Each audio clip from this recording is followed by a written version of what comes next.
Bien, mesdames et messieurs, bonjour. Nous poursuivons les travaux de cette mission d'information dont le titre est « Création, diffusion et acquisition des connaissances. Comment l'intelligence artificielle transforme notre éducation et notre culture ?» avec l'audition aujourd'hui de Madame Marion Carré et de Monsieur Hugo Cazel-Dupré, Madame Justine Aymar étant excusée ce matin.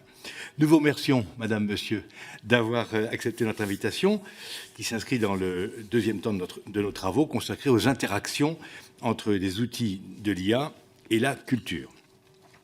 Nous nous sommes adressés à vous car vous avez tous deux intégré à votre travail les outils de l'intelligence artificielle. Lorsque l'on parle de celle-ci, il est rare d'entendre des paroles optimistes. On se plaît souvent à souligner les risques qu'elle comporte pour la production et la création. Mais bien au contraire, donc en effet, le débat public souligne les risques. On peut aussi citer le risque de standardisation, de dépendance à la machine, les atteintes aux droits d'auteur, la mise à mal du système de rémunération des artistes, un risque d'éviction par le prix des œuvres humaines par des œuvres artificielles, etc. Peut-on donc qualifier, d'ailleurs, une production artificielle d'œuvre ? À partir de quand, c'est une question qui s'adresse directement à vous désormais, une œuvre humaine créée avec l'assistance de technologies d'IA cesse-t-elle d'être une œuvre ? Quelle est, au fond, la ligne de fracture, de partage ? Pour reprendre les mots d'Hannah Arendt, une telle production peut-elle être qualifiée de chose immortelle accomplie par des mains mortelles ? Quelle place pour les mains de l'homme dans le travail artistique assisté par l'IA ? Il s'agit là de questions fondamentales, surtout dans un pays comme la France, patrie du droit d'auteur, nation littéraire si l'on fut, et dont la foi dans la culture a toujours été une composante essentielle de son identité, de ce que l'on pourrait donc nommer un humanisme à la française. Donc je vais vous passer la parole, nous serons évidemment très attentifs à vos propos. Vous avez chacun 5 minutes sur les règles, 5 minutes de propos liminaires, et ensuite Madame la rapporteure, qui se joint à moi pour vous saluer d'ailleurs, j'ai oublié de le dire, ne manquera pas de vous poser de nombreuses questions, d'ailleurs qu'elle vous a adressées à l'avance, il me semble bien. Très bien, merci beaucoup, à vous la parole.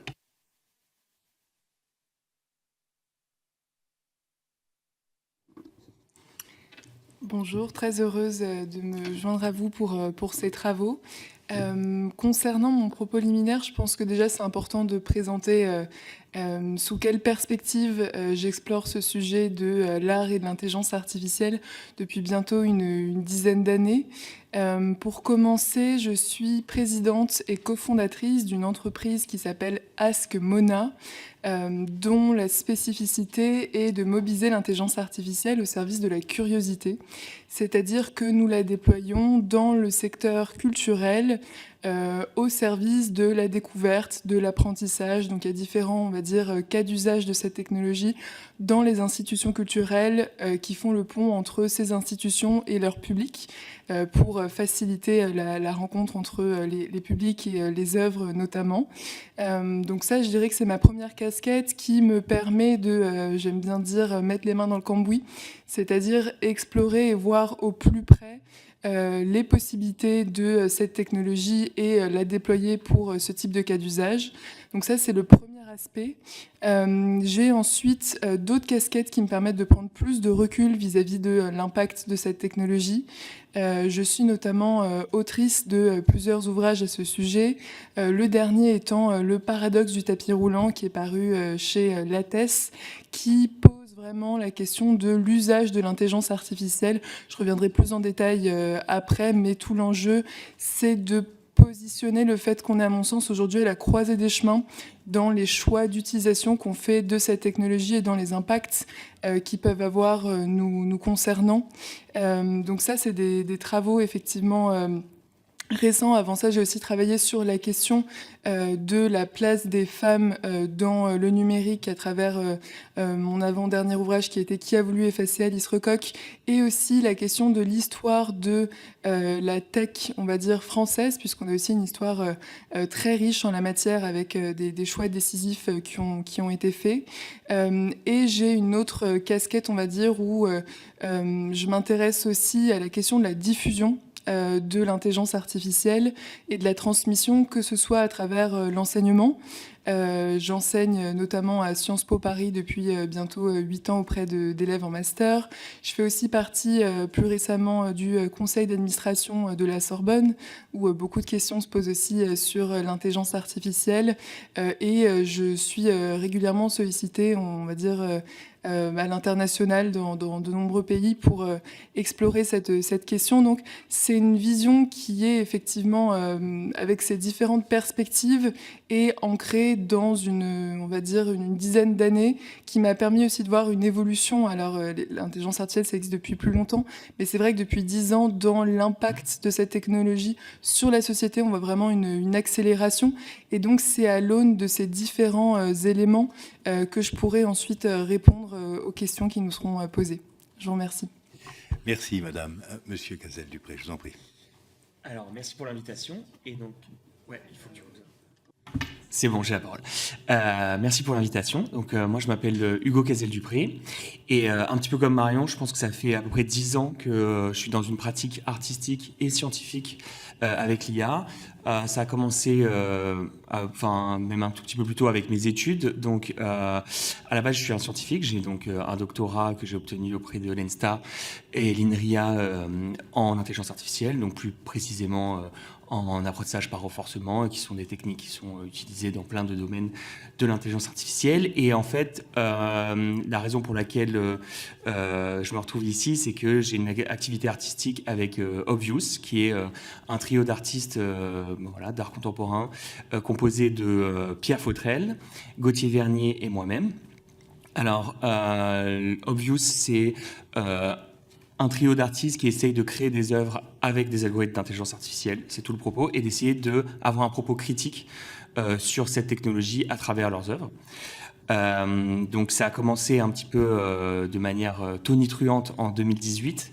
C'est là où on a fait notre première série d'œuvres, et une de ces œuvres-là s'est vendue un demi-million chez Christie's aux enchères. Donc ça a été un moment important dans l'histoire de l'art contemporain créé avec de l'intelligence artificielle. C'est pour ça que ça a cristallisé beaucoup de débats à l'époque quand Christie's a décidé de mettre cette œuvre en vente. Ça nous a évidemment aussi propulsé sur une scène internationale dans laquelle on a pu participer à beaucoup d'expositions dans plein de musées à travers le monde. Donc c'est quelque chose qui nous a permis de à la fois être pionniers dans ce mouvement de création artistique avec de l'intelligence artificielle, et à la fois aussi de rencontrer tout un tas d'acteurs du milieu de l'art contemporain pour un peu prendre aussi la mesure de comment eux reçoivent la chose. Aujourd'hui, on est ici pour parler de culture, et donc l'art contemporain est vraiment important. Je pense qu'il y a d'autres questions qui ne sont pas vraiment dans l'art contemporain, qui sont peut-être sulfureuses justement dans le monde de la création en général. Moi, je pourrais apporter pas mal de réponses, je pense, sur les deux domaines. Donc ça, c'est pour la partie artistique. On est des artistes représentés en galerie comme des artistes contemporains classiques à Paris et en Corée. On fonctionne comme n'importe quel artiste contemporain. On fait des séries d'œuvres, on fait des expositions, des solo-shows, ce qu'on appelle, avec un corps d'œuvre qui va être présenté pendant un certain temps. On fait aussi des choses que font certains artistes contemporains aujourd'hui un peu plus modernes, qui sont des collaborations avec des marques, une envie de faire de la création avec des enseignes qui sont par là un plus grand public pour essayer de pouvoir rendre la chose plus accessible.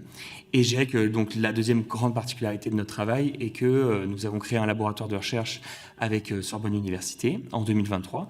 Comme je vous le disais, moi à la base j'ai une carrière scientifique, donc j'ai fait un doctorat en intelligence artificielle. Donc voilà, j'ai plusieurs publications dans les meilleures conférences du monde, j'ai presque 1000 citations, j'ai plein de papiers, etc. Donc je fonctionne vraiment comme un vrai scientifique. J'ai ensuite fait un doctorat chez Sorbonne Université, puis on s'est lié d'amitié avec un professeur qui s'appelle Mathieu Corde là-bas, qui est un professeur de vision assez connu dans le domaine, et on a décidé de faire un projet de recherche commun dans lequel du coup on a des subventions de l'ANR, l'Agence nationale de la recherche, qui finance le projet. Donc c'est des projets qui sont mis en compétition, et notre projet a été choisi pour faire de la création des nouveaux algorithmes de demain pour la création. Et donc nous, le modèle dans lequel on fonctionne, c'est que toutes ces œuvres dont je vous ai parlé avant, on les crée avec les algorithmes qu'on crée dans notre laboratoire. Donc ce laboratoire, il est à la fois hosté chez nous, c'est moi qui dirige le projet. On a un thésard qui est à la fois chez Obvious et à Sorbonne sous la co-supervision avec Mathieu Corde. Il y a un postdoctorant qui travaille chez Sorbonne aussi. On a plusieurs stagiaires au fur et à mesure des ans. Et on fait des publications. Ces publications présentent des nouveaux algorithmes qui ont pour idée d'être utilisés à des fins créatrices. On les présente à la communauté scientifique, donc c'est des travaux sérieux où il y a potentiellement des contributions. Et ensuite, nous, on les utilise pour faire nos séries artistiques. Donc voilà, merci encore pour l'invitation et hâte de la discussion. Merci beaucoup, monsieur. Madame la rapporteure, vous avez la parole. Merci, Monsieur le Président. Merci à tous les deux d'avoir accepté notre invitation. Je pense que vous faites partie de ces figures qui montrent que l'on peut créer, on peut respecter, on peut aller plus loin avec l'IA. Moi, j'aurais une première série de questions sur comment on peut revenir de manière détaillée sur vos procédés de création respectifs. À quel moment du processus créatif l'intelligence artificielle intervient-elle? Est-ce que c'est dès la conception? Est-ce que c'est au stade des recherches? Comment on utilise la génération? Comment on sélectionne? Comment on matérialise? Comment on organise la médiation? Important aussi dans le cadre des activités de diffusion dans les musées. Mais sous quelle modalité cette intervention se fait-elle? Est-ce que on prend l'intelligence artificielle plutôt comme un outil d'assistance ou plutôt comme un partenaire de dialogue? Est-ce qu'on le prend aussi comme une contrainte à dépasser? Est-ce que c'est un dispositif expérimental? Quelle est la part d'automatisation qu'on accepte ou qu'on se laisse faire? Quels outils ou modèles d'intelligence artificielle vous utilisez concrètement? Hugo Casal-Dupré, vous avez parlé aussi de ce que vous développez, mais quels sont les modèles que vous utilisez? Est-ce que c'est plutôt du génératif de texte, d'images, de sons? Et si oui, lesquels? Et comment apporter sa patte à un modèle peut-être déjà existant?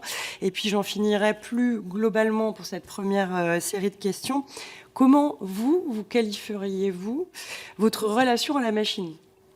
On revient sur l'idée, est-ce que c'est un outil? Est-ce que c'est un co-auteur? Est-ce que c'est un public avant le public? Quelle est la place dans votre environnement et dans votre travail? Et est-ce que c'est important, cette relation a évolué au fur et à mesure des 10 ans l'un pour l'autre que vous cohabitez avec l'intelligence artificielle? Je vais répondre en piochant dans les différents prismes que je mentionnais plus tôt, en prenant du coup 3 points de vue avant de répondre à cette question de la relation avec la machine. Le premier, c'est du coup avec Askmona, sous l'angle de la médiation culturelle.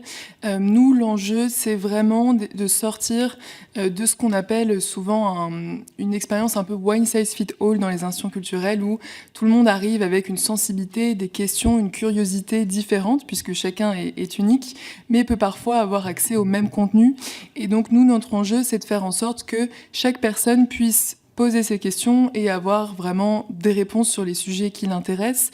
Et donc pour ça, c'est essentiel de pouvoir nourrir des intelligences artificielles avec des données de qualité qui sont fournies par les institutions culturelles.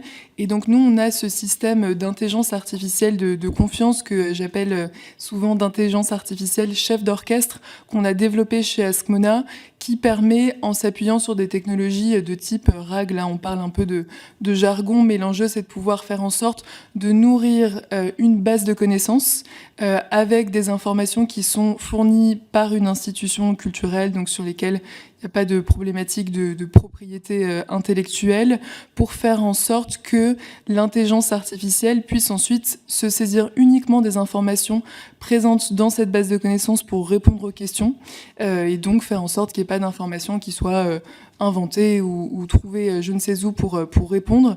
Et donc après, pour ça, on s'appuie sur des grands modèles de langage, donc de génération de textes qui vont de Mistral à OpenAI. On est agnostique en la matière, on travaille avec, on va dire, toute la gamme de ces grands modèles. Donc ça, c'est la premier point de vue sur Askmona. Le deuxième, c'est dans l'écriture, puisqu'effectivement, j'ai publié plusieurs ouvrages, certains avant l'intelligence artificielle, mais le dernier m'a donné du fil à retordre, on va dire, puisque dans ma pratique professionnelle au quotidien, dans mes tâches de chaque jour, j'utilise beaucoup l'intelligence artificielle. Et donc, quand j'ai voulu me remettre à l'écriture, j'ai eu cette sensation, comme quand on écrit souvent au clavier et qu'on veut réécrire à la main, d'être un petit peu, on va dire, rouillé. Et donc, j'ai dû vraiment faire ce cheminement de me forcer à mettre l'intelligence artificielle à distance pour retrouver mon écriture et trouver le bon équilibre. C'est-à-dire que, donc, au départ, je me suis interdit de l'utiliser pour retrouver mon écriture. Puis ensuite, je m'en suis servi pour plutôt de la correction, de la reformulation. Mais je me suis aperçue que parfois, ça pouvait avoir tendance à tordre mes idées. Et donc, que si je voulais vraiment garder l'intégrité de mes idées, il fallait pas que je m'en serve pour ça.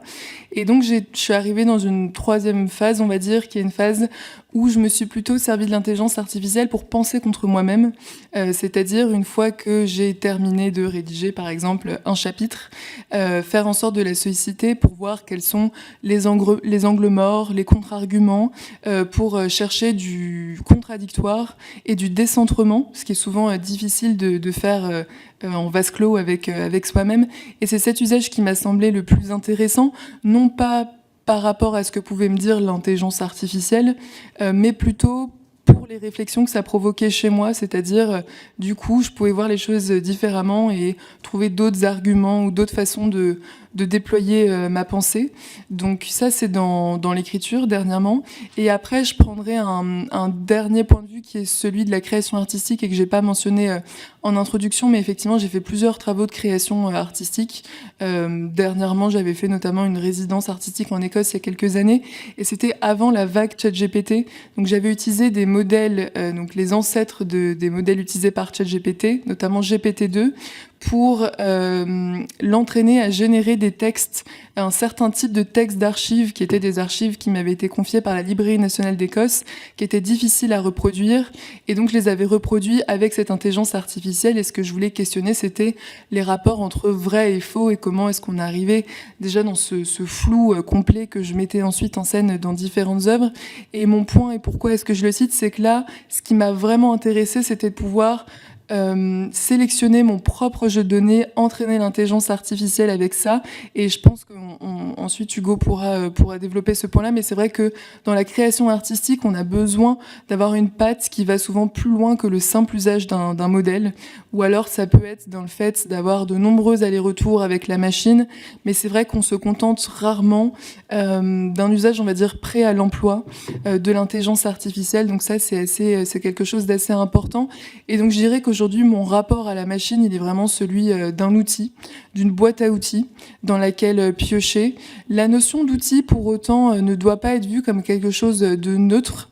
C'est un outil qui, effectivement, a ses propres biais, dont il faut être conscient des limites pour pouvoir bien s'en servir. Donc, outil ne veut pas dire neutralité, mais positionne quand même la machine pour ce qu'elle est, pour une machine qui peut être très utile, mais qui reste un outil.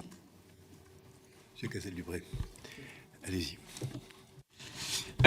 Alors, je vais forcer de répondre aux multiples questions, mais je me souviens pas de tout, mais je vais essayer de faire le maximum. Alors, bon, déjà, je vais pas forcément répéter ce que Marion a pu dire, donc tout, je vais essayer de donner notre angle, mais je rejoins beaucoup ce qui vient d'être dit. Dans notre pratique, à nous, on se concentre surtout sur l'image et la vidéo, donc c'est les deux modalités dans lesquelles on est, je dirais, entre guillemets, les plus expérimentés et sur lesquels on met le plus d'efforts. Donc ça a énormément évolué à travers le temps, mais il y a certaines composantes qui restent communes dans notre travail, je dirais. Donc il y a toujours la volonté de traiter un sujet. Donc quand on va faire une nouvelle création d'œuvre, d'abord ça va partir pas de l'IA, mais ça va partir de discussions entre Pierre Gauthier et moi-même. Donc on a différents sujets qu'on a envie de traiter, qui nous passionnent, qui sont polémiques entre nous, sur lesquels on n'est pas d'accord non plus. Donc ça c'est la dynamique qu'on a au sein de notre trio et c'est ce qui va motiver la création de nos œuvres. Donc là, voilà, par exemple, en ce moment, on est passionné, on s'intéresse beaucoup à tout ce qui est agent, donc tous les différentes manières d'automatiser certaines formes de travail et d'avoir des agents qui travaillent pour vous, donc des IA qui travaillent pour vous. C'est quelque chose qui nous intéresse beaucoup et on a envie de voir ça sous le prisme d'une mythologie ou d'une société inventée. Donc voilà, ça, c'est nos idées qui nous viennent à nous. Et après, à partir de ça, on va essayer de se saisir des outils open source qui sont déjà les plus proches de ce qu'on essaye de faire. Donc c'est ce qu'on a fait par le passé à maintes reprises. Dans notre laboratoire de recherche, on peut aussi créer nous-mêmes l'algorithme quand on n'est pas satisfait des algorithmes qui existent en open source. Et on ne va pas se contenter d'utiliser ces algorithmes en open source. Ce qu'on fait, c'est qu'on va les prendre. Et en fait, ce qui est vraiment intéressant avec l'open source, c'est que on a un modèle, mais on a aussi un peu la recette de comment on peut l'entraîner, le modifier. On a accès on peut lever le capot et regarder ce qu'il y a à l'intérieur. On peut voir quelles sont les choses qui sont modifiables, les choses qui sont intéressantes à enlever ou à rajouter.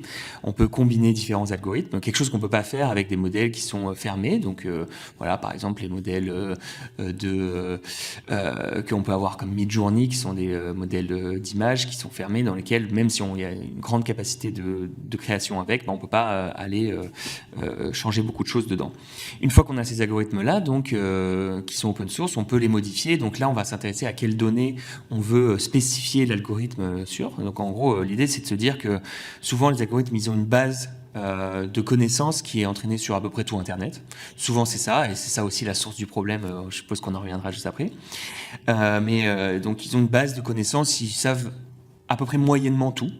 Donc, ensuite, l'idée, c'est que un peu dans n'importe quel domaine, mais aussi dans le domaine artistique, on peut les spécialiser à mieux connaître un sujet et à devenir un peu plus expert sur un sujet et de voir comment on peut interpréter ce sujet à travers ce prisme-là. Nous, c'est ce qu'on fait du coup dans notre travail, de plein de manières différentes, soit avec des partenariats avec des institutions. Je pense par exemple, on a fait un travail sur les grottes de Lascaux. On avait un accès à des photographies des grottes de Lascaux qui sont protégées, et sur lesquelles on a des accords écrits qui nous montrent qu'on a le droit d'entraîner nos algorithmes dessus. On peut aussi créer nous-mêmes notre propre jeu de données. Par exemple, c'est ce qu'on a fait dans notre dernier projet artistique où on a travaillé avec l'Institut du cerveau et de la moelle épinière pour essayer de faire des liens entre neurosciences et intelligence artificielle et de décoder notre imagination. J'entrerai pas dans les détails, mais l'idée, c'est qu'on a dû faire chacun 10 heures d'IRM, collecter nos propres données de cerveau et ensuite entraîner une IA sur nos données de cerveau, à essayer de comprendre comment notre cerveau fonctionne. Donc voilà, c'est ce genre de pratique qui nous permet de avoir, selon nous, quelque chose d'original et qui retransmet une certaine authenticité dans l'approche et qui n'est pas quelque chose de totalement générique. C'est important quand même de faire un point. Je pense qu'il y a un peu il faut aussi savoir rester humble. Dans le monde de l'art contemporain, on a vu par le passé que la technique n'est pas le plus important finalement. Pour plein de gens, ça l'est. Donc voilà, on pense aux grands maîtres. Ils sont très importants par leur technique. Mais depuis plus d'un siècle, depuis Marcel Duchamp, on voit que l'art contemporain a bien changé et que le propos conceptuel ou le visuel peut prendre le pas sur la technique et on n'est pas nécessairement obligé d'être un maître en technique pour pouvoir créer une œuvre intéressante. Je pense que c'est un point très intéressant à dire parce que finalement, du coup, on met ces algorithmes fermés sur lesquels on ne peut pas modifier à l'intérieur, on les met dans une case où on ne peut pas créer de l'art avec.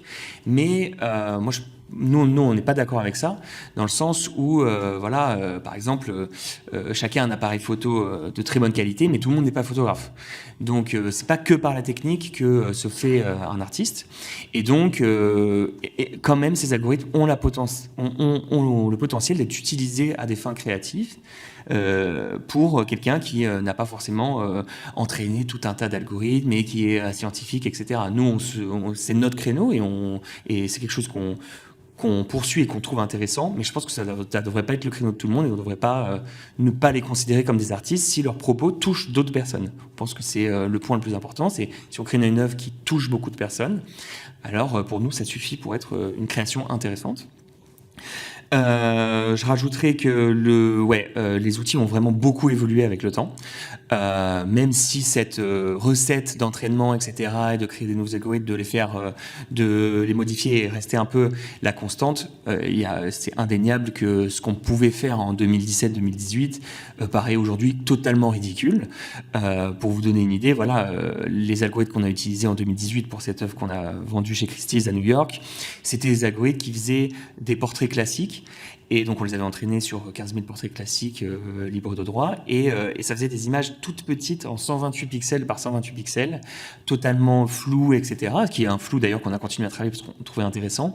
Mais c'était vraiment des images qui aujourd'hui paraîtraient totalement ridicules. Et pourtant, à l'époque, c'était vraiment une prouesse technique incroyable. Dans le monde de la recherche, tout le monde était époustouflé par le fait qu'on puisse faire des visages un tout petit peu réaliste, alors qu'aujourd'hui, voilà, on peut claquer des doigts et avoir des choses somptueuses, somptueuses en tout cas très très précises, et on a des algorithmes très puissants. Donc effectivement, comme ces algorithmes ont beaucoup évolué avec le temps, notre relation a aussi évolué. C'est aussi pour ça qu'on s'est dirigé vers ce laboratoire dans lequel on crée nos propres algorithmes, parce qu'on a bien vu qu'avec la prolifération de tous ces algorithmes, il y a une volonté d'essayer de se spécialiser et de créer son propre outil à nous. Donc je rejoins pour finir Marion là-dessus. Évidemment, l'intelligence artificielle pour nous, c'est un outil.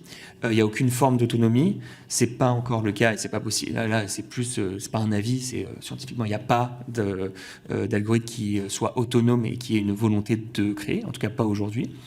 Donc nous, on l'utilise comme un outil et on va voir ensuite dans le futur ce qui va se passer pour ces outils. Mais aujourd'hui, on peut que s'en tenir qu'à ça, selon moi. Merci beaucoup. Donc, vous avez mis en valeur que ces boîtes à outils ont particulièrement évolué. Vous en avez des utilisations qui sont différentes, mais qui soulèvent les mêmes questions, celle de l'amont, c'est-à-dire de la façon dont sont conçus, entraînés les modèles, sur quel type de données. Hugo Cazel-Dupré, vous avez dit c'est entraîné sur Internet. Je sais que Marion Carré, vous allez être aussi sensible à la question de la place des femmes dans les techs, et donc on sait aussi qu'il y a des biais qui vont être renforcés selon la sélection de données.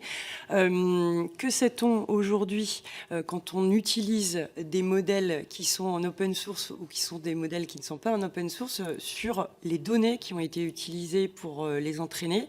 Est-ce que quand on les utilise, on a une prudence, on recherche et on demande à ceux qui ont développé le modèle quelles ont été les sources qu'ils ont pu consulter?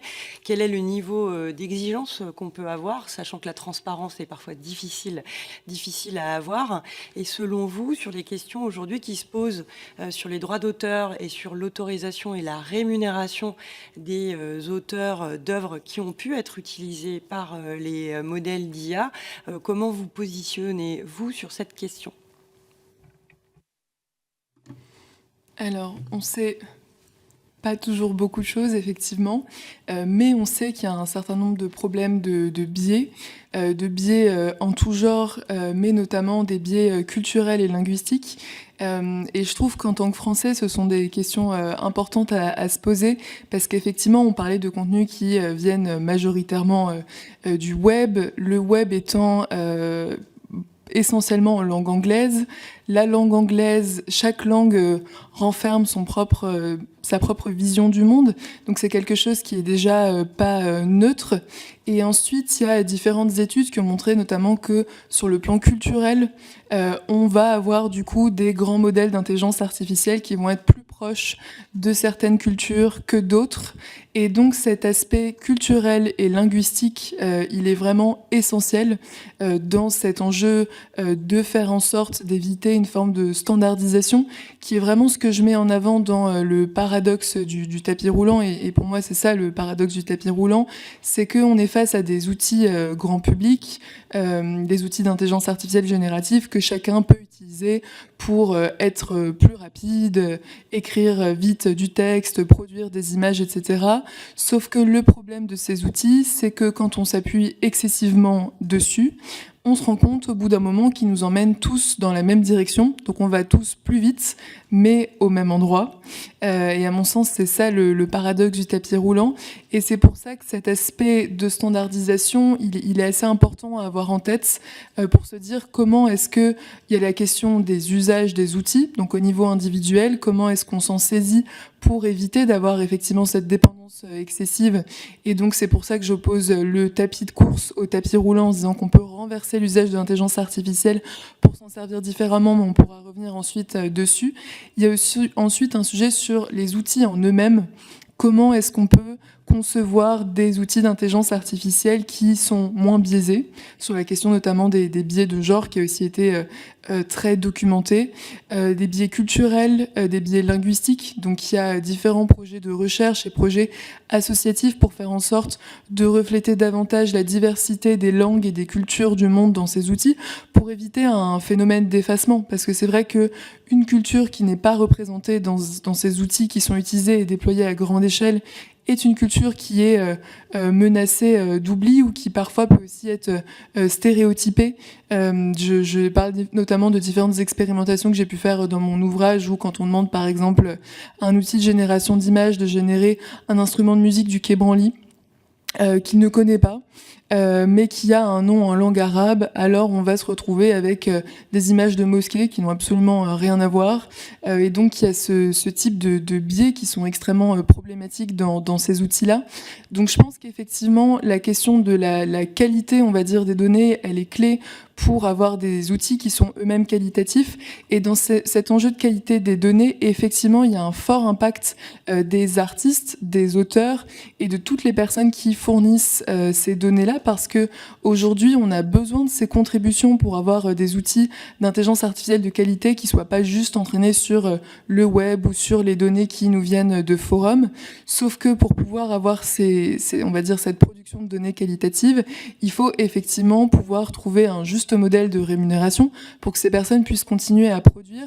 Et en fait, souvent, on a l'impression que c'est le problème des artistes ou des créateurs, alors qu'à mon sens, c'est aussi un problème pour les concepteurs d'intelligence artificielle, parce qu'on sait qu'on a cette course de vitesse où on a besoin de toujours plus de données pour faire des modèles toujours plus puissants, qu'on est arrivé assez proche de l'épuisement de tout ce qu'on pouvait récupérer en ligne. Et donc aujourd'hui, on a besoin d'accéder à des données qualitatives en plus grand nombre. Sauf que sur le long terme, si on n'a pas ça, on a la problématique qui vous a sûrement déjà été soulevée d'intelligence artificielle qui s'entraîne sur des contenus produits par l'intelligence artificielle, un effet un peu photocopie de la photocopie, et le risque qui a été documenté d'effondrement des modèles, qui est discuté, mais qui est de dire que globalement, effectivement, on va avoir des modèles de moins en moins qualitatifs comme ils s'entraînent de plus en plus sur des données générées par l'intelligence artificielle. Et cette question de l'effondrement des modèles, elle est bien documentée aussi sur la problématique, on en revient là, de la diversité culturelle, c'est-à-dire qu'à force de s'entraîner sur des contenus produits par l'IA qui sont stéréotypés, alors on appauvrit de plus en plus cet aspect de diversité culturelle. Donc pour moi, c'est un effet, effectivement, un aspect qui est clé, mais notamment pour l'avenir de ces technologies, pour qu'elles continuent à produire aussi des contenus de qualité.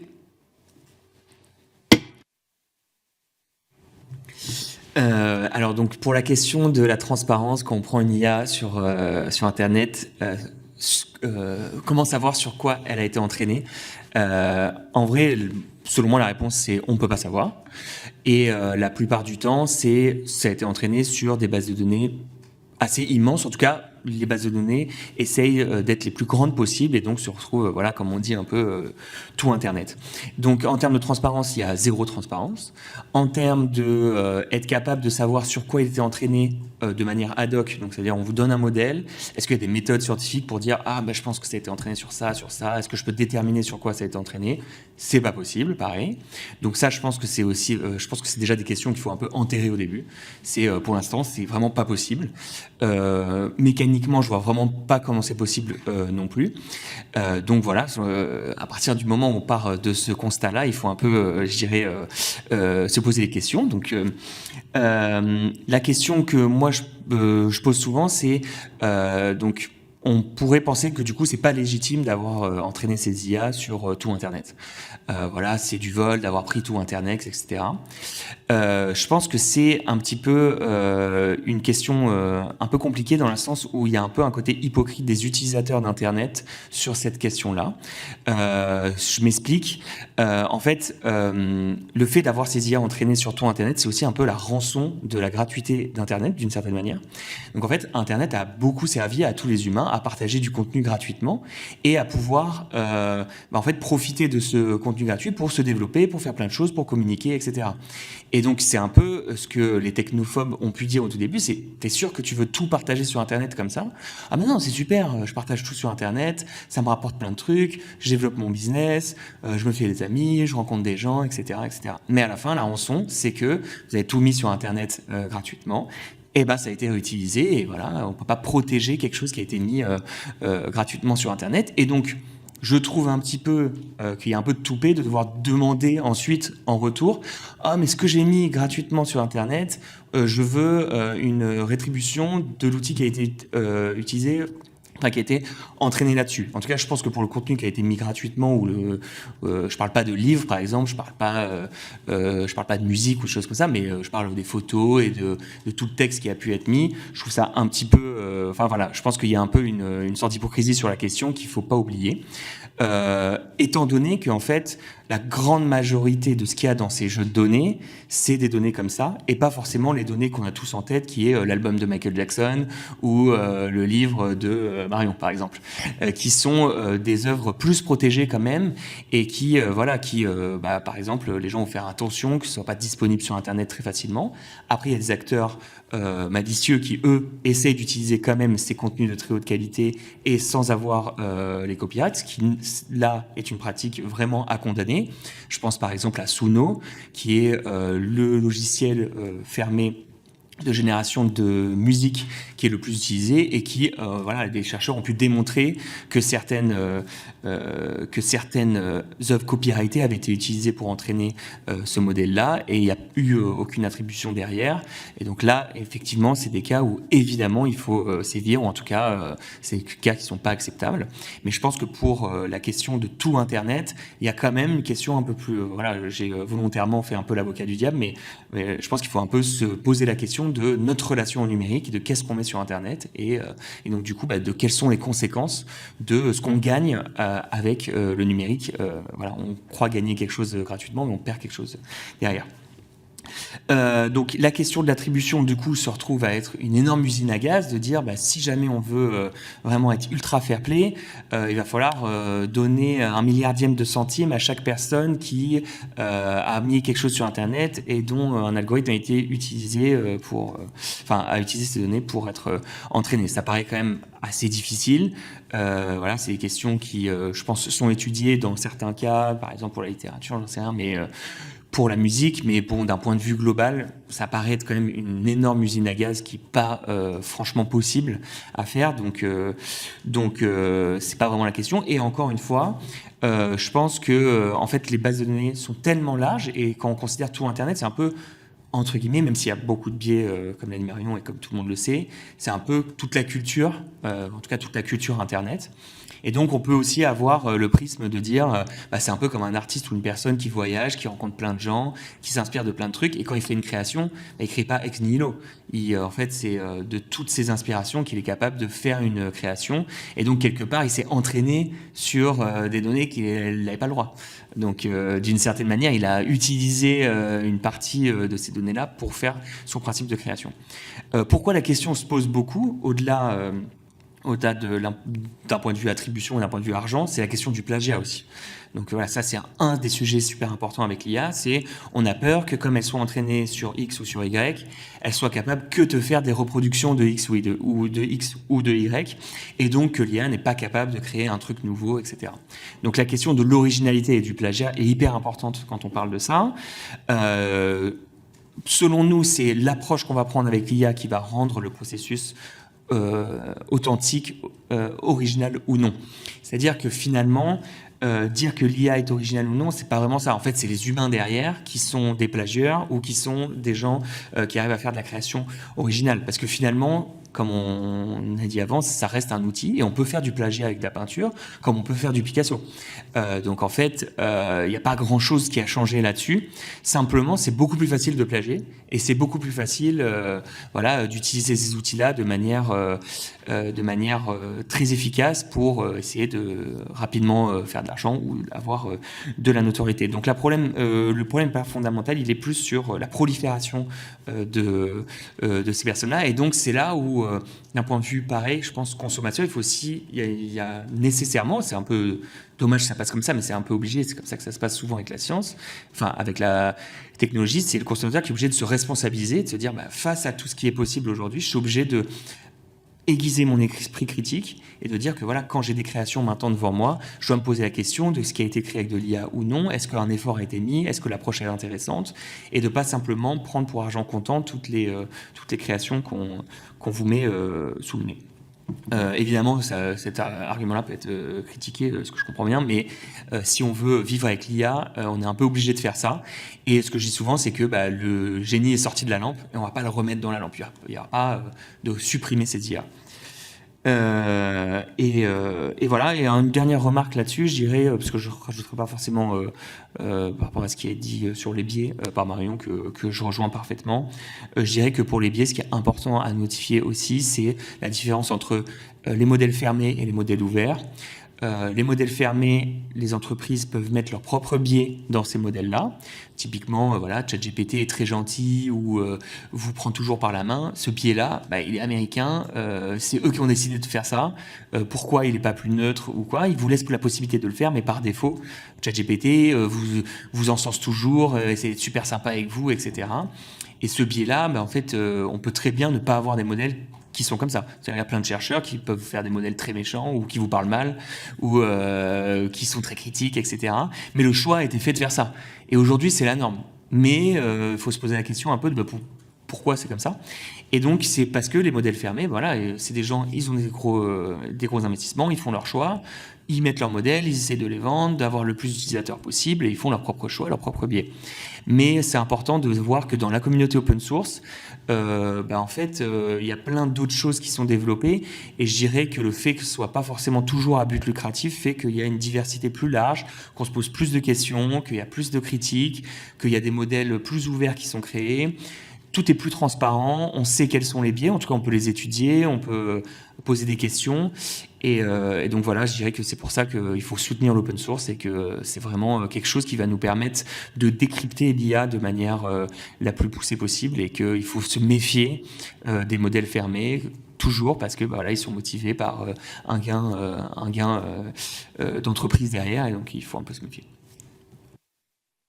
Merci beaucoup. Alors, on a déjà questionné, par vos réponses, ce qui se passait en aval, mais j'aimerais qu'on revienne sur en aval. Une fois qu'on a du contenu ou des œuvres générées, à quelles conditions considère-t-on qu'elles sont originales, que ce sont vraiment des œuvres?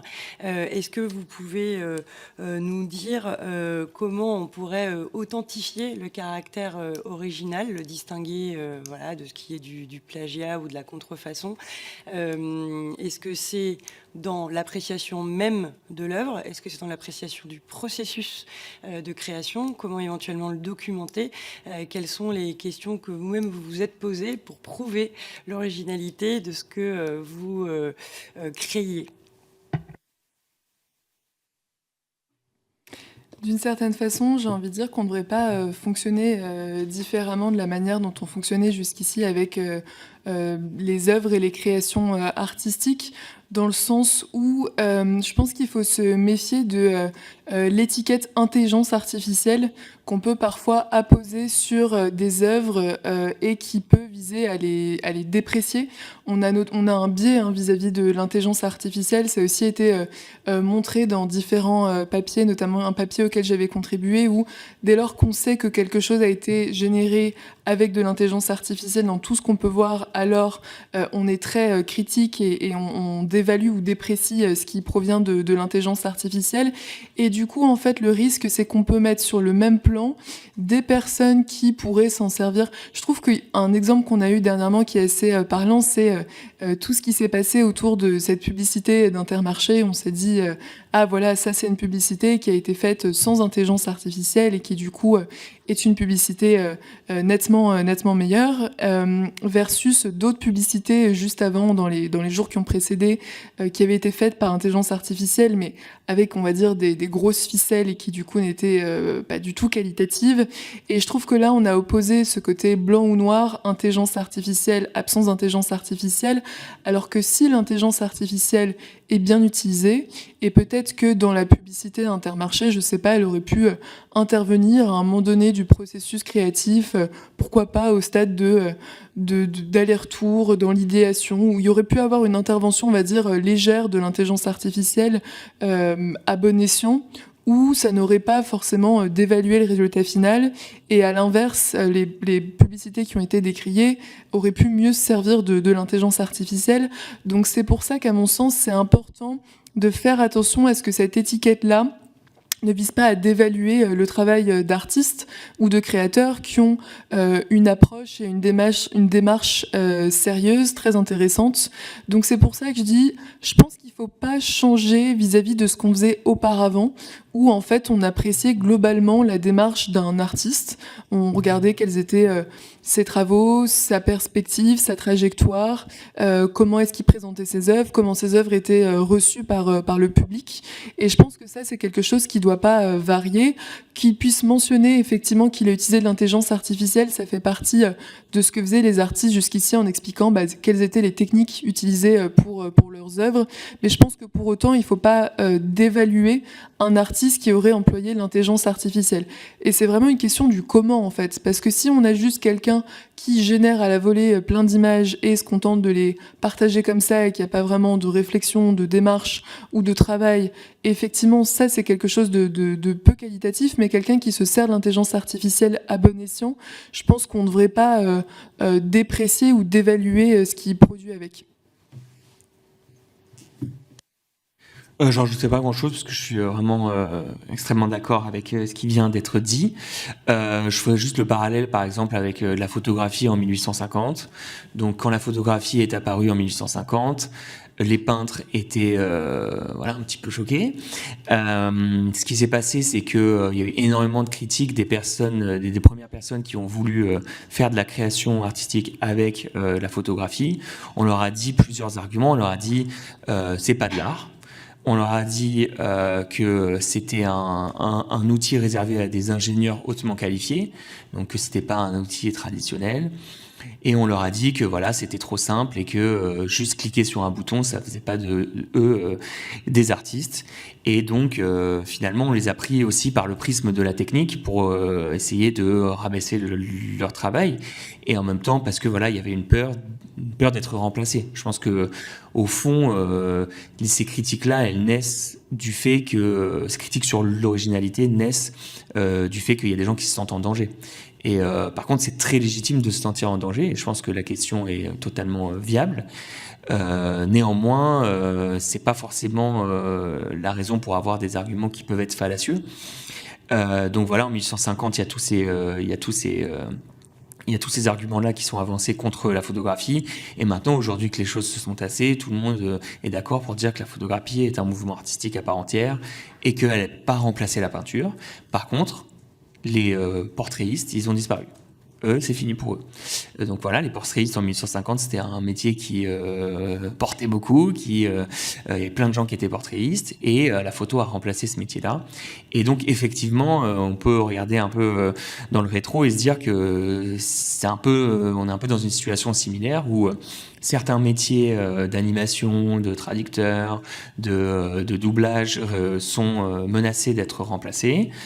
Pour autant, dans la création artistique pure, Donc parce qu'on parle d'originalité, moi je parle de création artistique pure, il n'y a pas grand-chose qui a changé, il y a un nouvel outil. L'originalité réside aussi dans l'œil de la personne qui regarde et dans le contexte social et historique dans lequel vit l'œuvre. Voilà, une œuvre peut être originale à une époque et pas à une autre. Tout dépend des gens, selon moi. Et donc voilà. Donc la question de l'originalité, faut la prendre vraiment comme pour n'importe quel outil, quoi.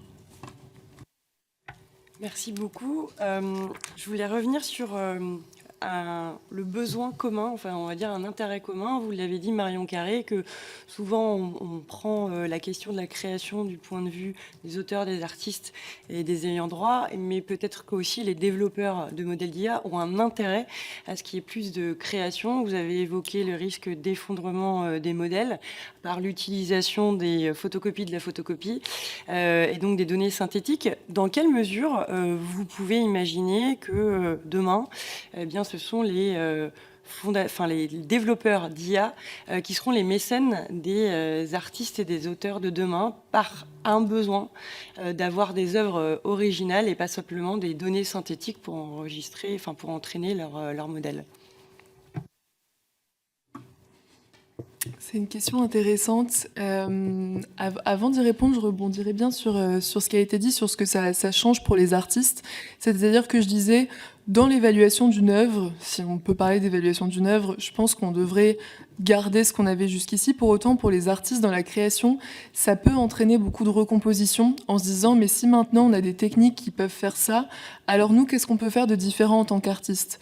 Et je me souviens, il y a quelques années, Mario Kingelman, qui est un des artistes pionniers en matière de création avec l'intelligence artificielle, disait « Du coup, les images ne suffisent plus. Si tout le monde peut produire des images à la volée, en tant qu'artiste, on doit pouvoir proposer autre chose que des images. » Et donc je pense qu'effectivement, comme on a souvent fait le parallèle entre photographie, impressionnisme, ça va entraîner forcément des évolutions, des recompositions dans ce que les artistes vont chercher à créer.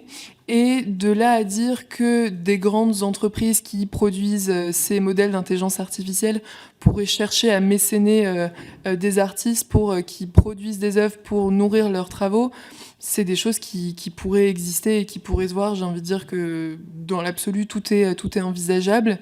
Il y a des questions, il y a déjà eu des enjeux de ce type-là autour de notamment de production de contenu littéraire. Mais effectivement, c'est des questions qui se posent en tant qu'artiste, de se dire pourquoi faudrait-il produire pour la machine directement ? Ça soulève un certain nombre de questionnements et je pense qu'on est encore dans un enjeu un peu mouvant où je pense qu'il faut trouver un système vertueux pour que les artistes puissent vivre de leur création, que ça puisse continuer à nourrir les intelligences artificielles dès lors que ces artistes sont d'accord pour que leurs travaux puissent nourrir ces intelligences artificielles, qu'il faut trouver une façon de pallier au parasitisme qu'on mentionnait aussi en parlant des traducteurs et d'un certain nombre de professions qui sont menacées parce qu'il y a un enjeu de substitution où on va utiliser une IA plutôt que de faire appel à leurs services, où il y a aussi, je pense, une sorte d'évolution dans la perception. On se dit aujourd'hui, je veux traduire quelque chose, je vais pas demander à un traducteur, je vais demander à une IA. Donc ça dévalue une perception de l'expertise de ces métiers, alors que c'est des métiers qui ont une expertise qui est essentielle. Et par exemple, vous voulez faire de la traduction littéraire, avec une IA, c'est vraiment pas recommandé. Et il y a plein de subtilités que vous n'arriverez pas à retranscrire. Donc je pense que c'est vraiment des choses où on a besoin de trouver un équilibre. Et ces professions, il faut trouver une façon de les préserver parce qu'elles sont essentielles et elles ne sont pas complètement substituables par l'intelligence artificielle. Ouais, tout à fait. Il y a un artisanat qui fait que enfin, on le voit dans l'artisanat, c'est qu'il y a plein de savoir-faire qui sont conservés alors qu'ils ne sont pas forcément utiles d'un point de vue productiviste ou d'un point de vue capitaliste et qui sont quand même préservés parce que il y a une manière de le faire qui est intéressante, qu'on a envie de préserver. Ça peut être pour des besoins, donc pour la traduction, je dirais, qui ont un vrai intérêt à la fin, mais ça peut être aussi pour le plaisir de garder une technique que un humain sait faire et qui est intéressante. Donc ça, c'était pour rebondir sur ça. Est-ce que vous pouvez me rappeler un peu la question, s'il vous plaît, que je puisse... parce que j'avais une réponse, mais je ne me souviens plus exactement. Ouais. Pardon. Du coup, on est parti sur d'autres questions et en fait, ça m'en fait en avoir plusieurs, donc peut-être qu'on peut passer au projet. Ouais. J'ai juste un commentaire, c'est sur le fait que des grosses entreprises commencent à faire du mécénat d'œuvres. Je pense qu'ils feront pas ça parce que ils vous ont pas attendu pour faire ce genre de mécénat, mais ils font pas du mécénat de choisir 2-3 artistes et faire des chefs-d'œuvre, etc. Ils vont plutôt en Afrique prendre tout un tas de gens et essayer de créer des jeux de données très hautement qualifiés pour entraîner leurs algorithmes. Donc ça, il y a plein de documentaires maintenant sur le sujet de comment OpenAI est allé au Kenya. Et pour tout, en gros, le ChatGPT qu'on utilise aujourd'hui, globalement, il y a une base où c'est entraîné sur tout Internet. Et ensuite, c'est fine-tuné. En gros, c'est surentraîné sur des démonstrations. Et les démonstrations, c'est des démonstrations de conversation où il y a, par exemple, quelqu'un qui demande c'est quoi la dérivée de log de X. Et après, il y a une réponse qui dit oui, c'est 1 sur X, etc. Et donc, du coup, plein de questions comme ça. Et ces questions-réponses, ces démonstrations, en fait, ils ont payé des gens pas cher du tout au Kenya pour avoir tout un tas d'exemples là-dessus. Donc je pense que la stratégie de leur côté va pas trop être de faire des grandes peintures et des super livres, mais plutôt d'essayer d'exploiter dans des pays où la main-d'œuvre est pas chère, de faire des très gros jeux de données et en mettant la pression le plus possible pour que la qualité soit haute. En fait, il y a plein de méthodes en plus pour faire en sorte d'évaluer si ce que font ces gens-là est bien ou non, et donc de pouvoir éliminer ceux qui font pas les bonnes données, etc. Donc ils vous ont pas trop attendu là-dessus, mais ils sont bien en marche sur ça. Merci beaucoup. C'est vrai qu'entre mécènes et exploiteurs, là, on est plutôt dans le deuxième terme. On a parlé beaucoup de la création. J'aimerais parler maintenant de la diffusion. La diffusion des connaissances, elle peut être entravée par la prolifération de contenus qui sont facilement générables grâce à l'IA. Comment on arrive à combiner la curiosité et la vérité. C'est-à-dire comment on arrive à pouvoir faire émerger selon les goûts et les choix des uns et des autres, et donc conformément à leur curiosité, mais aussi pouvoir indiquer, lutter contre les fausses informations, contre des contenus qui viennent déformer des connaissances, et non pas donc de nouvelles connaissances, mais des contenus qui viennent lutter contre les connaissances. Comment on peut utiliser l'intelligence artificielle pour améliorer la diffusion des connaissances? Alors effectivement, je pense qu'on a toujours le même effet qu'on voit dans différents secteurs avec l'intelligence artificielle, où ça peut être le remède et le poison à la fois. Sur la partie remède, effectivement, ce sont des choses que nous, on explore avec Askmona en se disant comment est-ce qu'on peut faire en sorte d'avoir des données de qualité dont on change en fait leur mode de diffusion, c'est-à-dire au lieu d'avoir un texte qui est le même pour tout le monde, on va faire en sorte, en fonction des questions et des réponses de chacun, d'adresser la bonne information et de le faire notamment avec la bonne formulation, en se disant par exemple, si je fais une visite en famille, je vais avoir besoin d'un niveau de langage qui est différent de si je suis un adulte. Même chose sur des contenus par exemple en facile à lire et à comprendre, ou ce type de choses. Donc je pense qu'il y a un certain nombre d'opportunités sur l'accessibilité, la mise en circulation des contenus, des informations, et que ça, ce sont des choses très intéressantes à explorer. Après, effectivement, et c'est souvent des débats qu'on a aussi dans l'éducation, quand on pense à la question de comment est-ce que l'intelligence artificielle ne risque pas, au contraire, de nous éloigner de cet objectif de faire en sorte que chacun puisse s'approprier des connaissances en facilitant un petit peu trop le travail. Je pense que ça, c'est un aspect qui est assez clé, en se disant il faut trouver une façon, et quand on introduit l'intelligence artificielle, de garder une forme de progressivité. C'est-à-dire que souvent, et moi je fais le parallèle avec par exemple la calculatrice, en se disant on continue à apprendre à faire du calcul mental avant d'utiliser une calculatrice, alors qu'on pourrait très bien faire le raccourci. Et je pense que dans l'éducation globalement, et même dans la façon dont tout le monde s'approprie l'intelligence artificielle, c'est important de commencer par maîtriser soi-même un certain nombre de compétences avant de pouvoir déléguer l'intelligence artificielle, et que si on ne fait pas ça, c'est là que c'est assez problématique, parce qu'on peut risquer de créer une dépendance. Dépendance parce qu'on ne saura pas faire sans, et dépendance parce qu'on ne sera pas en mesure d'évaluer ce que produit l'intelligence artificielle. Si je demande par exemple quelque chose de trivial, mais à une intelligence artificielle de faire un communiqué de presse, sauf que j'en ai jamais fait, je ne saurais pas dire s'il est bon ou mauvais. Donc ça, je pense que c'est vraiment cet aspect de littératie numérique qu'il faut pousser plus loin avec l'intelligence artificielle, pour faire en sorte que ce soit pas l'alpha et l'oméga, d'avoir déjà un socle de compétences solides. Et je pense que c'est un très gros challenge, parce qu'aujourd'hui, c'est des outils qui sont entre les mains de tout le monde. On s'inquiète beaucoup de la question de l'école. J'ai bon espoir qu'elle soit adressée prochainement, mais je pense qu'il reste la question de toutes les autres personnes entre les mains desquelles ces outils tombent et qui n'ont pas du tout de recul vis-à-vis de l'usage de ces technologies. Et je pense que ça, c'est quelque chose où on y reviendra sûrement plus tard, mais les institutions culturelles ont un rôle à jouer dans cette sensibilisation de la population à l'intelligence artificielle, à ses effets de bord, à sa bonne utilisation. Et c'est quelque chose qui est vraiment clé, parce qu'il y a effectivement des formations qui ont lieu en entreprise, mais pas forcément dans toutes les entreprises. Et donc se pose la question de toutes les personnes qui vont plus à l'école, et comment est-ce qu'on peut faire en sorte qu'elles adoptent à bon escient cette technologie. Alors, une question rebond, comme on dit à l'Assemblée nationale, sur cette question de l'information générale. Certains États étrangers ont tenté une information, c'est la Finlande, je crois, qui voulait qu'au moins 1% de sa population ait été initiée à l'usage, à l'intelligence d'abord, puis à l'usage de l'intelligence artificielle. On pourrait évidemment, vous n'êtes pas la première à nous suggérer cela, y penser du point de vue français, bien sûr, mais qui pourrait faire cela ? Quelles sont les institutions qui pourraient être chargées de cela déjà ? L'école, l'université, les entreprises, des entreprises privées, première question.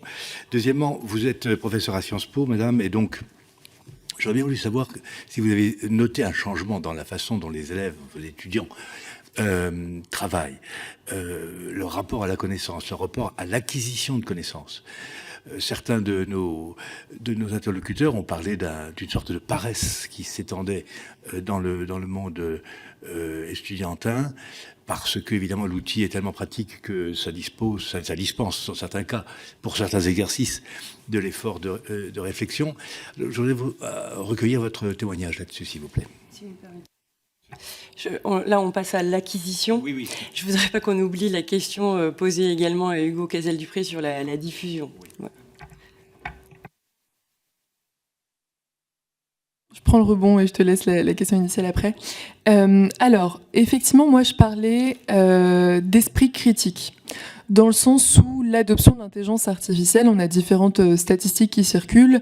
En France, on s'en sert de plus en plus, et donc plein de personnes vont sur ces outils grand public, mettent un prompt, obtiennent une réponse et commencent à s'en servir. Et souvent, il y a un aspect très expérimental avec ces technologies où il faut commencer à mettre les mains dedans pour comprendre comment ça fonctionne. Mais néanmoins, je pense qu'il y a de véritables effets de bord avec plein de personnes qui n'ont pas vraiment conscience des limites et qui, du coup, vont reprendre telles quelles des informations qui peuvent être erronées ou s'en servir comme des moteurs de recherche alors que c'est pas forcément l'usage le plus intéressant. Et on va aussi avoir petit à petit cet aspect de standardisation, notamment si vous l'avez peut-être vu avec cette problématique du slop, c'est-à-dire des contenus qui sont tous à peu près semblables, que les gens se partagent et font circuler, et donc qui conduit à une forme d'appauvrissement intellectuel général. Donc ça, c'est quelque chose d'important, et je pense que, à mon sens, c'est l'esprit critique qui doit être aiguisé à l'ère de l'intelligence artificielle, et c'est en cela que je vois une contribution potentielle des acteurs de la culture, que ce soit des artistes, des créateurs, mais aussi des institutions culturelles qui diffusent ces travaux. Mais aussi, et quand je parle d'institutions culturelles, c'est très large, ça peut aller des bibliothèques, aux musées, aux spectacles vivants. Il y a beaucoup de formes et de formats qui peuvent servir à effectivement avoir un recul critique, et quand je dis critique, c'est pas que négatif, sur le fonctionnement de cette technologie et ses effets de bord potentiels pour pouvoir s'en servir à bon escient. Ça, c'est la première partie de la question. Sur la seconde partie de la question, effectivement, j'ai vu des évolutions parce qu'en 8 ans, c'était un aspect très prospectif. Les gens venaient dans ce cours en se disant on verra bien ce qui se passera plus tard, c'est un sujet du futur. Aujourd'hui, je vois des étudiants qui viennent avec une véritable envie de se former. Une vision assez aussi polarisée de cette technologie, avec des personnes qui sont plutôt favorables, d'autres personnes qui sont extrêmement aussi opposées à la technologie. Et effectivement, dans différentes remarques d'étudiants que j'ai pu entendre, il y a ce côté où je vais gagner du temps, donc je vais, on va dire, externaliser un certain nombre de devoirs auprès de l'intelligence artificielle, ce qui est un défi pour les enseignants, parce qu'il faut trouver de nouvelles modalités d'évaluation que nous, on a pu expérimenter notamment en travaillant sur un des rendus qui était un essai où on leur demande de réaliser cet essai avec une intelligence artificielle générative, mais on évalue non pas l'essai, mais toute la conversation, donc comme on évaluerait la démonstration, pour voir est-ce que justement ils s'en sont servis à bon escient en mettant leurs idées et non pas en laissant gagner la machine sur leurs propres idées. Donc ça, c'est un exemple d'expérimentation. Mais je pense qu'il faudra travailler sur l'envie d'apprendre, parce qu'il y a ce besoin de continuer à apprendre, même quand on a des technologies qui peuvent nous couper l'herbe sous le pied. Et surtout, ce qui est difficile avec l'apprentissage donc garder cette envie d'apprendre, et l'apprentissage et la formation à l'intelligence artificielle, c'est aussi un vrai challenge parce que les technologies évoluent tout le temps, et donc on ne veut pas transmettre des compétences périssables, ou dans quelques années, les outils auront évolué et changé, donc il faut trouver le bon socle critique et donner la bonne boîte à outils pour pouvoir avoir des expertises qui vont pouvoir s'adapter aux évolutions technologiques. Donc ouais, sur ce volet-là, je pense que Marion est un peu plus qualifiée sur le sujet, donc je me permettrai juste de dire 2-3 commentaires. Le premier commentaire, c'est que effectivement, la prolifération, donc on parle de diffusion, la prolifération de contenus de basse qualité, donc de slop, etc., est un phénomène qui est clairement en train de se mettre en place et sur lequel, je reviens à mon truc, on peut pas remettre le génie dans la lampe. Donc c'est perdu pour Internet sur ce côté-là. Il faut accepter le fait que une prolifération immense de ces contenus nous arrive dessus et est déjà là. Donc du coup, la question, c'est plus de se dire, vu que la diffusion est comme ça maintenant, qu'est-ce qu'on doit faire ou qu'est-ce qu'on peut faire, comment on s'adapte. Je pense que globalement, les humains ont tendance à très vite s'adapter et justement trouver des nouvelles manières de communiquer ou, par exemple, avoir des endroits où l'information est un peu mieux traitée, mieux filtrée. C'est quelque chose qui va commencer sûrement à être de plus en plus apprécié sur Internet. À l'ère où, en fait, on est passé d'une ère où on commence à avoir accès à Internet, puis on veut des endroits où il y a plein de contenu parce que c'est génial. Avant, on n'avait pas ça. Mais au fur et à mesure du temps, on va sûrement avoir le besoin de revenir à quelque chose de plus restrictif où il y a moins d'informations, même peu d'informations, où limite on doit attendre l'information. C'est sûrement des choses qui vont arriver à mon avis dans les communautés. Il y a beaucoup de gens qui disent que ça peut être aussi la fin d'Internet ou la mort d'Internet. Donc c'est la théorie de la mort d'Internet, c'est de dire qu'il y a tellement de contenu et tellement de bots qui se parlent entre eux que finalement en fait il y a très peu de contenu humain et les humains se désintéressent d'Internet. Bon, j'y crois moyen dans le sens où quand même la communication instantanée avec n'importe où dans le monde, c'est quand même quelque chose de très pratique. Donc pas sûr que ça disparaisse, mais c'est l'avis de certaines personnes. C'est intéressant de le mentionner, je pense. Ce qui change aussi du coup d'un point de vue de la diffusion, c'est que à l'avènement de Photoshop, on s'est mis à moins croire dans les images. C'est-à-dire quand on voit une image, on se pose un peu la question maintenant. Quand on voit une image, on part pas du principe qu'elle est forcément vraie direct. Ça va être un peu la même chose pour la vidéo maintenant. Donc voilà, la vidéo, les algorithmes de génération de vidéos sont très bons maintenant. Il suffit de scroller un peu sur TikTok ou sur les réels d'Insta pour se rendre compte très vite qu'il y a plein de contenus où on peut vraiment se tromper, même quand on est expert dans le domaine. Ça m'est arrivé. Donc en vrai, je vois très bien que maintenant on peut plus croire dans une vidéo. Et donc dans le problème de la diffusion, c'est de se poser la question des sources, de se dire Qui a posté ça? Est-ce que je peux croire dans cette source?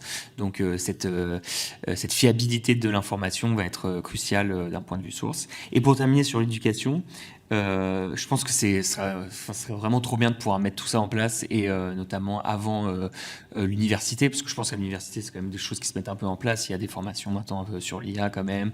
Quand on est en école d'ingé, c'est pas quelque chose qui est ignoré et tout ça. Mais avant l'université, ça serait bien d'avoir des choses là-dessus. Mais bon, pareil, là, je suis un peu dubitatif parce que, ok, on est plein de bonnes intentions, etc. Mais par exemple, il n'y a pas de cours d'internet au collège ni au lycée. Et on n'a pas d'ordi au collège et au lycée. Alors que bon, au fond, enfin, en tout cas, il y a un petit peu, mais bon, je dirais qu'il n'y a pas de, enfin, il y a toujours un gros lag entre le développement d'une technologie et l'adoption dans des milieux scolaires qui sont ouverts à une très grande partie de la population, et donc où on se pose la question, comment on peut le faire? Est-ce que c'est pas plus safe de rester sur un truc à l'ancienne parce qu'au fond on sait que ça marche, ce que je peux comprendre, quoi. Mais donc ouais, je dirais que c'est cool d'avoir des bonnes intentions là-dessus, mais ça paraît vraiment hyper dur que de mettre en place des trucs au collège, par exemple, sur ce sujet-là, parce que personne ne sera d'accord entre eux, quoi. Donc je sais pas, bonne chance là-dessus en tout cas. Il y a déjà des pratiques qui se font, effectivement, qui participent à ce que vous avez tous les deux pointé comme un besoin, c'est celui d'aiguiser notre esprit critique. Je note aussi que vous êtes convaincu que les artistes, que les institutions culturelles peuvent aider à aiguiser cet esprit critique, et donc ça nous permet aussi de valoriser le rôle de l'art dans notre société. Vous avez collaboré donc chacune avec des institutions culturelles. Il y en a une sur laquelle j'aimerais revenir, c'est une collaboration que Obvious fait, et on parle de Molière. Est-ce que Hugo Cazel-Dupré, vous pouvez nous expliquer en quoi consiste Molière Ex Machina et comment il allie création et diffusion de connaissances? Alors justement, j'ai un call pour la médiation avec le projet Molière Ex Machina en ce moment, auquel je peux pas rendre parce que je fais cette audition, mais effectivement, c'est un de nos enjeux. Alors le projet Molière Ex Machina part de notre collaboration avec la Sorbonne. L'idée, c'est que Pierre-Marie Chauvin, qui est vice-président Sorbonne Université Art et Culture, a fait une petite présentation lors de l'annonce de notre laboratoire de recherche commun avec Sorbonne. On s'est bien entendu ensemble, et lui, il cherche à faire des initiatives entre différents domaines de Sorbonne pour promouvoir la culture, la science et l'art. Il nous fait rencontrer le Théâtre Molière Sorbonne, qui est une troupe d'acteurs et des historiens de l'art et des chercheurs en littérature du XVIIe qui s'intéressent à Molière, Corneille et Racine, surtout à Molière. C'est à la fois une troupe, ils jouent Molière comme à l'époque au XVIIe, ils ont la diction à l'époque, les costumes sont cousus à la main, ils font des décors peints à la main, et ils jouent comme à l'époque, et ils s'intéressent à la génétique théâtrale, ils essaient de savoir comment les pièces sont créées, comment Molière créait ses pièces au XVIIe, ils essaient de récupérer des informations là-dessus, c'est leur recherche, et ils essaient de les appliquer pour faire des spectacles, notamment en 2023 ils ont fait Le Malade imaginaire à l'Opéra Royal de Versailles, c'était un franc succès, et voilà, ils se produisent un peu partout. Nous, on les a rencontrés, et la question qui a émergé, c'était qu'est-ce que Molière aurait écrit en 1674 s'il n'avait pas été mort d'une simple grippe. En fait, globalement, il est mort d'une simple grippe, un peu dommage, il aurait pu continuer à écrire, il aurait écrit. Et eux, en fait, en tant qu'experts de Molière, ont des informations sur le processus de création de Molière.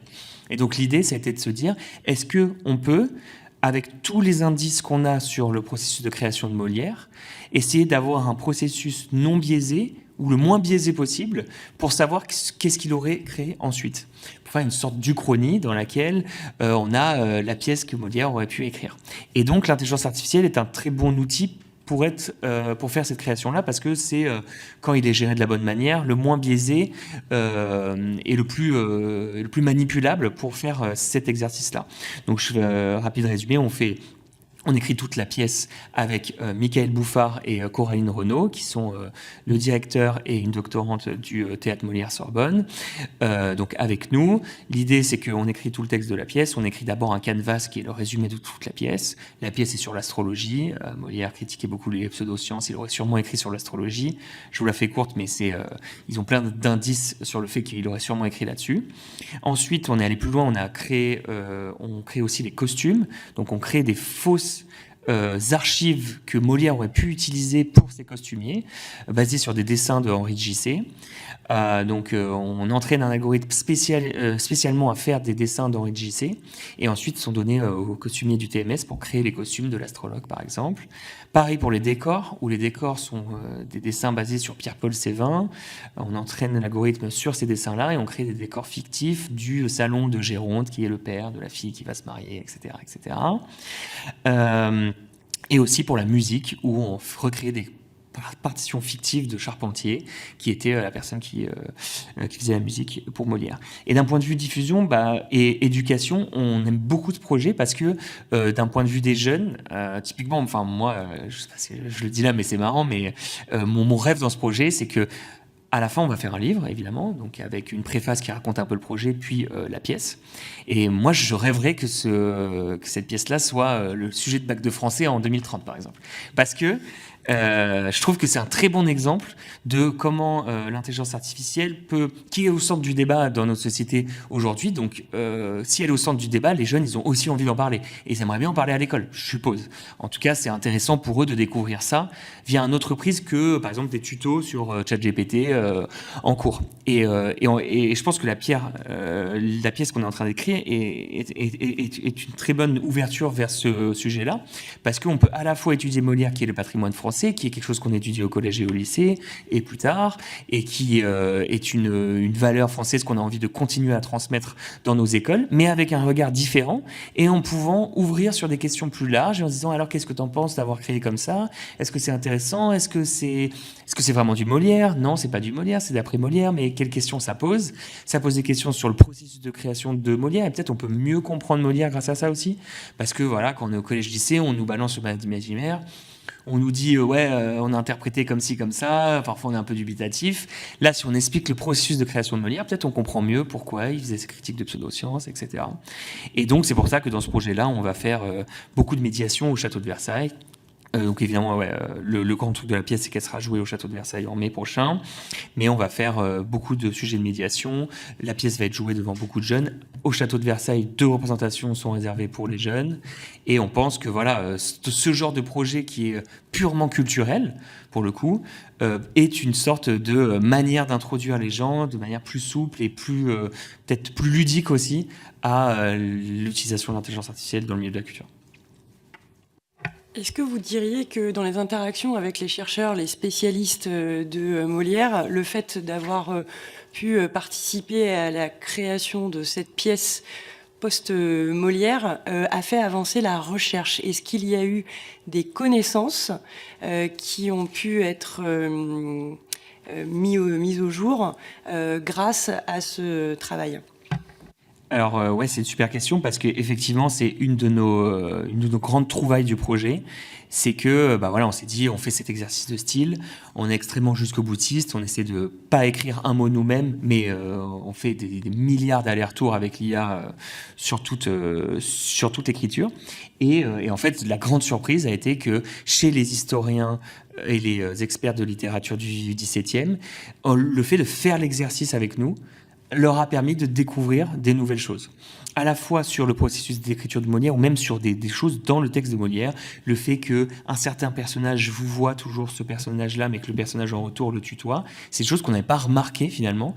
Et en fait, en se posant la question, en créant les dialogues, finalement, Michael Bouffard commence à dire mais c'est marrant là qu'il le tutoie et vous voit. Après, il va revoir dans les textes de Molière, se rend compte qu'effectivement c'est le cas dans toutes les pièces. Et que donc, du coup, c'est une nouvelle découverte, entre guillemets, qui permet d'en savoir plus sur Molière en faisant l'exercice. C'est un peu le grand truc de on comprend vraiment qu'en faisant. Et bon, évidemment, ils comprennent déjà beaucoup sans avoir fait, mais en faisant, on comprend des nouvelles choses. Pareil sur les costumes, le fait de pouvoir... en fait, la création des dessins fictifs des costumes a extrêmement bien marché. C'était vraiment époustouflant. Dans le projet, c'est la partie qui a le mieux marché. Et en fait, ça leur a donné plein d'idées, justement, de compléter certains dessins, parce que souvent, les dessins, on n'a que le devant, mais on pourrait avoir le dos. Compléter, en fait, la voie de complétion d'archives historiques qui sont partiellement abîmées ou manquantes, et qui est une voie qui, du coup, semble extrêmement intéressante. Pareil pour la musique classique. Il y a beaucoup de partitions manquantes ou incomplètes. Et l'intelligence artificielle, utilisée à bon escient avec les bons disclaimers, peut être un très bon outil ici pour avoir l'avis le plus informé qui se rapproche de ce qui aurait pu être fait à l'époque, sans pour autant dire que c'est la vérité. Merci beaucoup. J'aurais une question. Vous avez tous les deux bénéficié et initié des projets avec des institutions à l'extérieur de la France. Je voulais savoir comment vous appréciez le dynamisme, l'ouverture des institutions culturelles, qu'elles soient publiques ou privées, en France par rapport à ce que vous avez pu voir dans d'autres pays. Quelle est votre appréciation du soutien, que ce soit dans le discours ou du soutien financier, de cette ouverture à l'intelligence artificielle de la part de notre pays ? Alors, je vais vous répondre en prenant la casquette Askmona, puisqu'effectivement, nous, on a collaboré avec des institutions culturelles dans différents pays et continents, en Amérique du Nord, Canada, États-Unis. En Europe, on a des collaborations un peu partout. Je cite souvent l'exemple de la Bosnie-Herzégovine pour montrer la diversité. En Asie aussi. Et ce dont on a pu se rendre compte, c'est qu'effectivement, on a débuté en France et on a eu la chance très tôt d'avoir le soutien d'institutions culturelles majeures, notamment sur un enjeu d'ouverture, en se disant ok, on va tester, on va voir ce qui se fait. Et je me souviens que lors de nos premiers déplacements, par exemple aux États-Unis, on y arrivait en se disant que là-bas tout irait beaucoup plus loin, beaucoup plus d'avance, etc. Et on s'est rendu compte, par exemple, que les institutions culturelles françaises, dans leur réflexion, n'étaient pas en retard par rapport aux institutions culturelles américaines. Et c'est un constat qu'on a pu faire dans différents pays. Parce que je pense qu'il y a déjà une spécificité des institutions culturelles en général qui est qu'elles pensent dans le temps long. Donc souvent, elles vont pas toujours se précipiter sur les premières technologies, puisqu'elles ont un enjeu de voir comment tout ça va évoluer pour se positionner dessus, même s'il y a toujours une ouverture et une curiosité à l'innovation. Et c'est quelque chose que nous, on a pu vraiment apprécier dès nos débuts. Donc je dirais que les institutions culturelles françaises se positionnent, notamment les institutions culturelles muséales et patrimoniales, avec lesquelles on travaille beaucoup chez Askmona, se positionnent, ne sont pas en retard par rapport aux autres. Certaines sont même plutôt en avance. Mais après, en fait, pour moi, c'est pas tellement une question de nationalité. C'est aussi une question de dimensionnement de chaque institution culturelle et beaucoup d'équipes et d'humains. Parce que ça passe par le fait d'avoir des personnes au sein des équipes qui ont le temps, l'expertise pour s'emparer de ces sujets.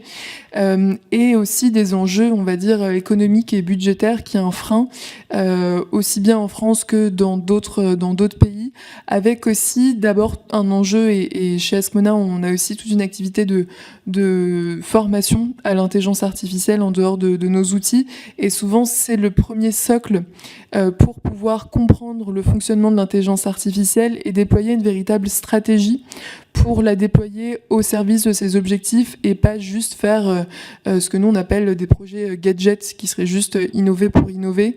Et donc je pense que ça c'est quelque chose qui est propre à beaucoup d'institutions et qui dépend. Cet enjeu d'acculturation, il se joue vraiment au niveau global et j'ai pas le sentiment que les institutions culturelles françaises soient plus en retard que d'autres. Ouais, j'ai le même sentiment.